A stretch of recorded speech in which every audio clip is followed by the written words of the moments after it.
అందరికీ praise the lord. ఈ ఉదయకాల సమయం దేవుడు నీకు ఇస్తున్న వాగ్దానము మొదటి దినవృత్తాంతములు 12వ అధ్యాయము 18వ వచనం. నీ దేవుడే నీకు సహాయము చేయును. ఇక్కడ అమాషై అనే ఒక దైవజనుడు ఉన్నాడు.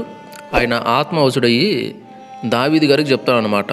ఏమనంటే, మేమందరూ కూడా నీ వారము, యెషయి కుమారుడా, మేము నీ పక్షమున ఉన్నాము, నీకు సమాధానం కలుగునుగాక అని చెప్పి దీవిస్తున్నాడు.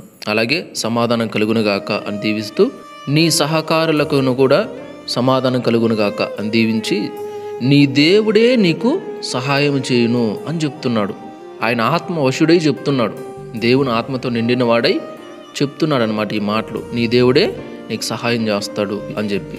అందుకు ఆయన దావీదు గారు ఏం చేశాడంటే, ఆయన ఇంకా ఆత్మవశుడై చెప్పాడు కాబట్టి వాళ్ళందరినీ కూడా ఆయన చేర్చుకున్నాడు అనమాట. ఆయన గుంపులో చేర్చుకొని ఆ గుంపులో అధిపతులుగా వాళ్ళ ప్లేస్లో వాళ్ళని నియమించాడు అనమాట.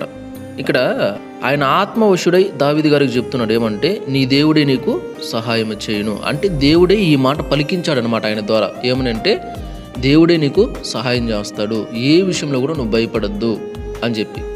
ఇప్పుడు ఈ ఉదయకాల సమయంలో ఈ వాక్యం వింటున్న ప్రతి ఒక్కరు కూడా మీరు కూడా ఆలోచించండి. మీరు దేవుని నమ్ముకున్నారు కదా, ఆయన యుద్ధకు వచ్చేసారు కదా, ఆయన్ని విశ్వసిస్తున్నారు కదా, ఆయన నమ్మి బాప్తిసం పొందారు కదా, ఆయనకి నచ్చినట్టుగా నడుచుకోవాలని ప్రయత్నిస్తున్నారు కదా, నచ్చినట్టుగా కూడా నడుచుకుంటున్నారు కదా, వాక్యాన్ని అనుసరించి నడుచుకుంటున్నారు కదా, ఆయన కొరకు జీవించాలి, ఆయన కొరకు ఏదో ఒకటి చేయాలి, ఎలాగోలా ప్రయత్నించాలని చెప్పి ప్రయత్నాలు చేస్తున్నారు కదా. కాబట్టి ఉదయకాల సమయంలో మీరు దేని గురించి భయపడకండి. ఈ లోకంలో మీకు కష్టాలు రావచ్చు, బాధలు రావచ్చు, కన్నీళ్ళు రావచ్చు, వేదనలు రావచ్చు, ఎలాంటి పరిస్థితులైనా రావచ్చు, ఏ పరిస్థితులు ఎలాగైనా మారచ్చు. కానీ నువ్వేం టెన్షన్ పడాల్సిన అవసరం లేదు. వాళ్ళు సహాయం చేస్తారేమో, వీళ్ళు సహాయం చేస్తారేమో, వాళ్ళు పట్టించుకుంటారేమో, వీళ్ళు పట్టించుకుంటారేమో, నాకు ఇంకా ఎక్కడెక్కడి నుంచో సహాయాలు వస్తాయి, వీటి గురించి వాళ్ళ గురించి నువ్వు ఎదురు చూడాల్సిన అవసరం లేదు. ఎందుకంటే నీ పక్షమున నా దేవుడు ఉన్నాడు, ఆయనే నీకు సహాయం చేస్తాడు. Praise the lord. నీ కష్టంలోంచి, నీ బాధ, కన్నీరు, వేదన, వీటన్నిటి నుంచి ఆయన విడిపిస్తాడు నిన్ను. నీ మార అనుభవాన్ని ఆయన మధురమైన అనుభవంగా మారుస్తాడు. నీ పరిస్థితి ఏదైనా ఉన్నాయి, ఒకవేళ నువ్వు గర్భఫలం లేక బాధపడుతున్నావా, ఆయనే ఇస్తాడు, నీకు సాయం చేస్తాడు. కష్టాల్లో ఉన్నావు, ఆయనే సాయం చేస్తాడు. అప్పుల్లో ఉన్నావు, ఆయనే సాయం చేస్తాడు. శ్రమల్లో ఉన్నావు, ఆయనే సాయం చేస్తాడు. ఇబ్బందుల్లో ఉన్నావు, ఆయనే సాయం చేస్తాడు. అందరూ నిన్ను దూషిస్తున్నారా, వాళ్ళ ముందరే నీ తల ఎత్తి నిలబెట్టి వాళ్ళు నీ కాళ్ళు పట్టుకునేలా చేస్తాడు. Praise the lord. అందరూ నిన్ను అసహ్యంగా చూస్తున్నారా, ఆయనే చూసుకుంటాడు, ఆయనే సాయం చేస్తాడు. జాబ్ లేదా, ఆయనే సహాయం చేస్తాడు, ఆయన ఇస్తాడు. నీకు ఇల్లు లేదు, వాకిలు లేదా, ఆయనే సాయం చేస్తాడు, ఆయన నీకు ఇస్తాడు. నీకు ఎవ్వరు లేరు, నువ్వు అనాథవా, ఆయనే సాయం చేస్తాడు. ఆయన నీకు తోడై ఉండి ఆయనే నీకు తల్లిగా, తండ్రిగా నిన్ను చూసుకుంటాడు. Praise the lord. నువ్వు ఏ స్థితిలో ఉన్నావు, ఎలాంటి పరిస్థితుల్లోనే ఉన్నాయి, ఆయనే నీకు సాయం చేస్తాడు. నువ్వు సువార్త చేస్తున్నావు, అనేక శోధనలు వస్తున్నాయి, ఆయనే సాయం చేస్తాడు. ఆత్మీయ జీవితంలో పడుతున్నావు లేస్తున్నావు, ఆయనే సాయం చేస్తాడు. నిన్ను నిలవబెడతాడు ఆయన. Praise the lord. ఏందో నా బ్రతికిలా అయిపోయింది, పడుతూ లేస్తూ ఈ జీవితం మీద నాకు అర్థం కావట్లేదు, నాకు ఇలా ఉండకూడదు, నేను పరిశుద్ధంగా నిలబడగలగాలి, దేవుని కొరకు ఏదో ఒకటి చేయాలి, రోషంగా ముందుకెళ్ళాలి అని ప్రయత్నిస్తున్నావా, ఆయనే సహాయం చేస్తాడు. అడుగు.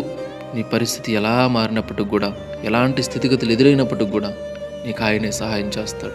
మీరు ఒక విషయం బాగా ఆలోచించాలి. ఏమంటే, వాక్యంలో ఆయనే నీకు సహాయం చేస్తాడని చెప్పేసి ఉంది కదా, అంటే ఆయన తప్ప వేరెవరు కూడా నీకు సహాయము చేయరు కూడా.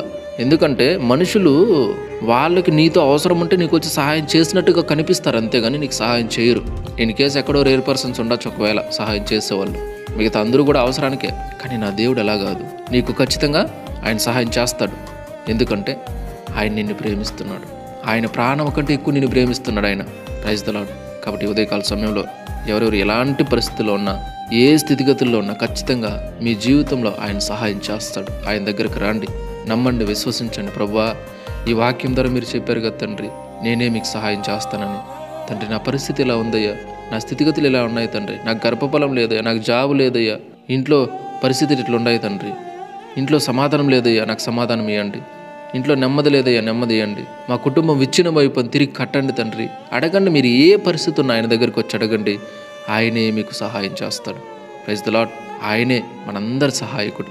కాబట్టి ఉదయకాల సమయంలో ప్రతి ఒక్కరు కూడా ఈ మాటలను బట్టి ధైర్యం తెచ్చుకుని ఆయన యొద్దకు రండి, ఆయనే మీకు సహాయం చేస్తాడు. రెండు తలలో ఉంచండి, ప్రార్థన చేసుకుందాం.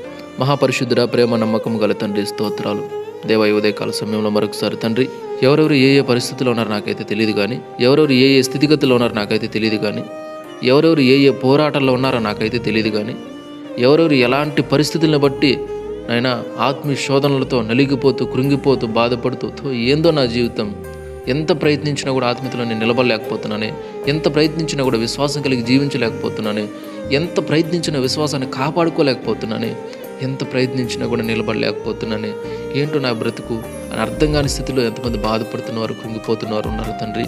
అందరితో కూడా మీరు నేను ప్రభు నేనున్నాను, నేను నీకు సహాయం చేస్తానని తెలియజేస్తున్నందుకు స్తోత్రాలు, మాకు చెప్పినందుకు స్తోత్రాలు, మమ్మల్ని ధైర్యపరిచినందుకు స్తోత్రాలు చెల్లిస్తున్నాను. గర్భఫలం లేని వారికి గర్భఫలాన్ని ఇచ్చినందుకు స్తోత్రాలు, జాబ్ లేక నేను వారికి జాబ్ ఇచ్చినందుకు స్తోత్రాలు. ఇక ఎంతమంది ఏలేమి కుదువలతో ఉన్నారో వారందరికీ సహాయం చేసినందుకు స్తోత్రాలు. అందరి జీవితాల్లో ఉదయకాల సమయం మీరు కార్యం చేయిస్తున్నందుకు స్తోత్రాలు.